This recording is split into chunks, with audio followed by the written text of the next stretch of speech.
The Incompetent Way to Make Money in Crossout, number 25.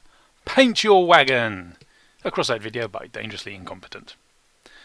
Well, a more informative title would be Day Trading Mixable Paints with particular reference to price corridors, but that wasn't quite so catchy.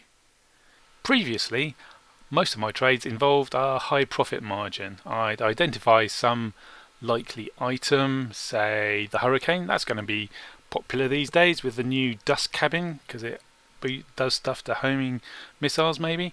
So I'd take a Hurricane, I don't actually have one, and then I'd bung it on the market for 50% profit. I mean, the build price is probably around 2,000, a bit under 2,000, so I put it on 2,900, 50% profit. And then leave it, walk away for 3 days, and if the market went up sufficiently for me to sell, hooray, I've made a bunch of cash. And if the price of the Hurricane didn't go up, then I've lost nothing. I've still got my Hurricane. And so, a big percentage profit. But these days of price corridors, you're severely curtailed in what you can offer to sell it for and what you can offer to buy it for. So if we look at the top end of the price corridor, the maximum any of us at this moment could put a Hurricane on is 2,388 coins, which is not a huge amount of profit. It is less than 20% of the Hurricane's price from this margin. About 20%, and the market tax takes 10%. So your profit, if you were day trading, buying and selling, would be 10%, and that's a very narrow profit margin, especially in a market that's as volatile as Crossouts. I mean, it's very easy, particularly over 3 days, for the market to vary or your costs to vary. Say the price of plastic went up or the price of electronics went up. And it's very easy because of those changes, to wipe out your profit, especially when it's a small profit margin.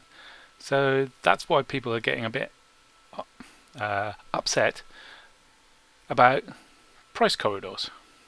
I thought I'd try day trading, selling items short, buying them cheap and then selling them expensive, and not relying on a change in the going rate for an item, not relying on changes due to packs coming out or specials going on or resources varying in price, just relying on the difference between this value and this value. Now for this Hurricane at this point in time, that's not a good idea, because the difference between there and there is 80 coins on a total of 2,180. That's less than 4%. Take off the 10% market tax and you just made yourself a loss of 6% if you bought at 2,100 and then try to manage to sell it just under 2,179.99. If Hurricanes are a bad idea for day trading, what should I trade? Well, I had a think and I had a rummage around and I settled on common paints. If I type in paint and get rid of that. So there we go, the paints. The Khaki series, Wasteland, Iguana, Polar Lights, Ashes, Heavy Clouds, Khaki 2, Embers, Haze, Twilight, Amulet, Khaki 1 again, and Cherry. Yeah, those paints. I chose common ones because they're cheap. We're only a week and a bit since price corridors come in, and it still might make the market change substantially, so I didn't want to end up buying a load of expensive paints and then have the market change and get stuck with them. I'll experiment with the cheap stuff, I think. Paints are always a good idea for trading because they don't take up valuable storage space. No storage space at all. You can have thousands of paints stuffed in your inventory and you're absolutely fine.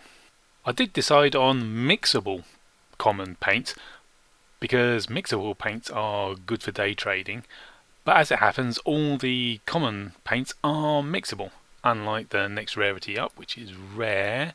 And if you look at rare, we got mixable. Pixel Camel is not mixable. That came from Christmas Special. Teutonic Eagle, that comes from Return the Ravens Special, and so on. And some come from packs. But mixable paints are really good for day trading because there's a constant trickle of them coming in from optimistic people opening up paint containers, hoping they're going to get an epic paint and make a fortune. And there's constantly leaving the game in a trickle because there's always optimistic people mixing them up. You take 10 of the mixable paints, add some resources, and you get the next rarity up. And the optimistic people think, oh, I'm going to get one that's really valuable. I'm going to take 10 of the really cheapest, the cherries. Yeah, I'll take 10 of them. That's 200. And is it 50? About 50 coins. So 250. And I'll get a emerald. And that will be 250, 486 minus 250. A big profit. Yeah. Except there's a good chance you'll get one of the cheaper rare ones. So, yeah. Opening paint containers and mixing paints to try and make a profit is a mug's game. I wouldn't advise it. And the other thing is all the mixable paints, that's the only way they come in. They come in from the paint container and they leave via the mixing. They don't come in from specials and they don't come in from packs, apart from two. Which I've mentioned before and really caught me out when that happened, was Bumblebee and Midnight. You'll notice they're really rather cheap for a rare mixable. These are the other mixable rare paints, and they're 60 to 400. Oops, wrong button. Whereas the Bumblebee and Midnight are really cheap because people are buying the packs all the time and then selling off the paint. Because the mixable paints don't come in suddenly from packs and specials, the going rate for a particular paint doesn't tend to vary a huge amount. It goes up and down slowly, but doesn't spike really violently. So you're less likely to be caught out by a market change. And because there's a trickle coming in and a trickle going out, that tends to maintain the price difference between the offers to sell and the offers to buy, and that's where we're going to make our profit, in the difference between the two. So if we take Wasteland, buy it for 23, sell it for 43, so that's a profit of 20. That's 9%, 90% profit. Take off 10% for market tax and 80% profit. Hooray! The market has changed significantly for you to make a loss on that deal. So they're a good mixable paints are a good good item to trade when day trading. But how do you know which ones are which? Well, if you're brand new, you won't know unless you look at each one individually and go, oh, can it? Oh no, you can't do it from the market. You have to do it from your storage, don't you? There's my ashes. La la la la la. There's the mix option, but it's a bit tiring going through all the paints and looking to see if they're mixable. But there's a handy dandy way to find out, because all the mixable paints come from the paint container. They don't come from anywhere else. So if you've got a paint container, you can look at the parameters, not the trade, the parameters, there you go. And when you open a paint container, you get one of these paints, and these are all the mixable paints. Blah blah blah, paint, blah blah, and so on. Yeah, forest, that's an air pick, and grid, and so on. But what if you don't have a paint container? You go to the engineers, you go to the common crafting bench, and down the bottom is the paint container. And trade and parameters, where do you go? Parameters, there.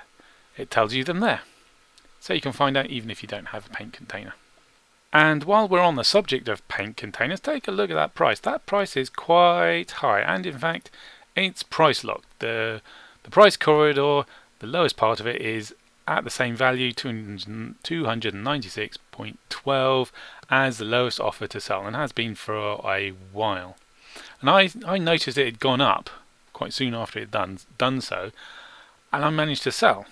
And it was price locked at the time, but then someone bought, and so the price corridor shifted down a little bit, so I got my offer in quick and undercut everyone else, and mine was the next offer to sell. And I did that a couple of times because someone was still buying. The price had gone right up, it had been price locked high, and someone was still buying at about 330 coins, which is a ridiculous amount. And 296 is a ridiculous price for the paint container, because if we go, you can craft it. Pretty much anyone can craft it.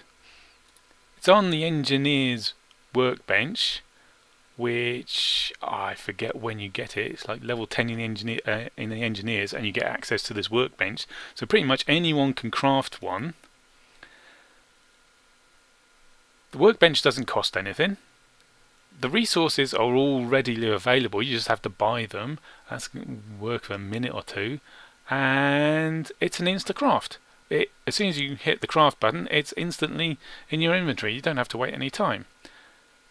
So there's no reason to buy it for 330 or 296 even, when you can craft it for the grand total of about 190 coins and a couple of minutes of your time. Why would someone buy at vastly over the price? They can not just buy it and wait around and have the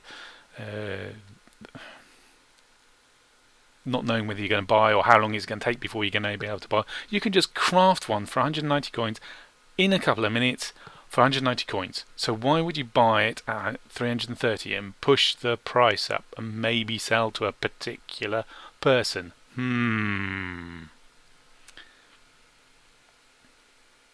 Anyway, that's enough about paint containers. We're here about common mixable paints and the buying and the selling of. So here's what I did. You can see I've still got offers on.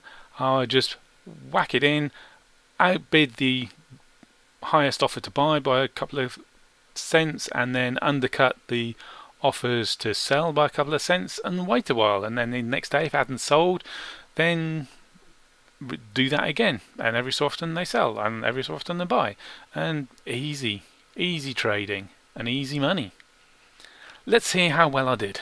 Here's the list of common mixable paints that I bought and sold over the course of a week.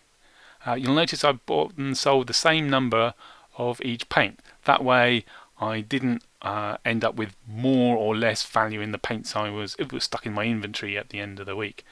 And I was buying paint and selling a paint, so I didn't require much initial outlay, much investment. And I was just day trading. Just buy the cheap one and buy it cheap and then sell it expensive. Yeah.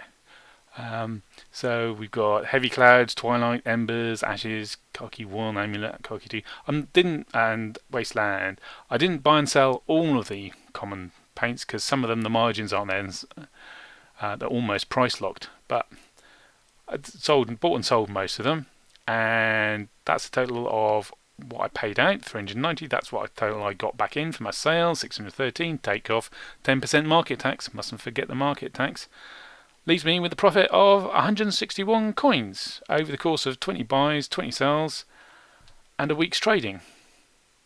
And it was very easy, very little effort, very little initial outlay. I didn't buy them all at once and then went and sold them. I just bought one, sold one, bought one, sold. And it's very low risk, very easy, bish bash bosh, loads of money. So price corridors haven't stopped me making coin out of the market. Since day trading in common mixable paints is easy and profitable, surely if you go up the rarity and when the prices go up and then the price differential goes up, so the profits will go up, right? It'll be easy. Yes, maybe. Well, yes and no, maybe-ish. I don't know. The problem is there's a lot fewer people buying the rarer paints. I mean, someone may well go, "Ooh, I just need just the right shade of khaki for my car. I'll shell out 60 coins for that." There's a lot fewer people with 1,800 coins burning a hole in their pocket, and so that they're willing to spend on June. So the higher rarity paints are bought less often, which makes the market vary even more. And now we've got the price corridors, which has effectively reduced the number of offers being made for buying and selling, and some of them there's no offers to buy and no offers to sell on some, and a lot more of them are price locked. So it becomes a lot more problematical to sell or buy as you go up the rarities. Also, the mixable paint market is still being stirred up by special paints. If They haven't always been special paints. They came in, what, half a year ago? Before there was common, and there was rare, and then there was epic, and then there was the resulting unmixable legendaries. But then they put in the special rarity, and some blue paints went in the special rarity, and some purple paints went in the special rarity, and the market still hasn't sort of made up its mind what the price gradient is across the rarities, because it used to be you take 10 rare paints, a bit of resources, you mix them up, and you get an epic. But now you get a special instead, and then if you want an epic, you've got to take 10 specials and more resources and push it into an epic. But the result of epic paint mixing, these gold and chrome, gold and chrome, those are the results of mixing epic paints. They haven't changed in price that much, so no one knows really what these prices should be. So it's a bit confusing.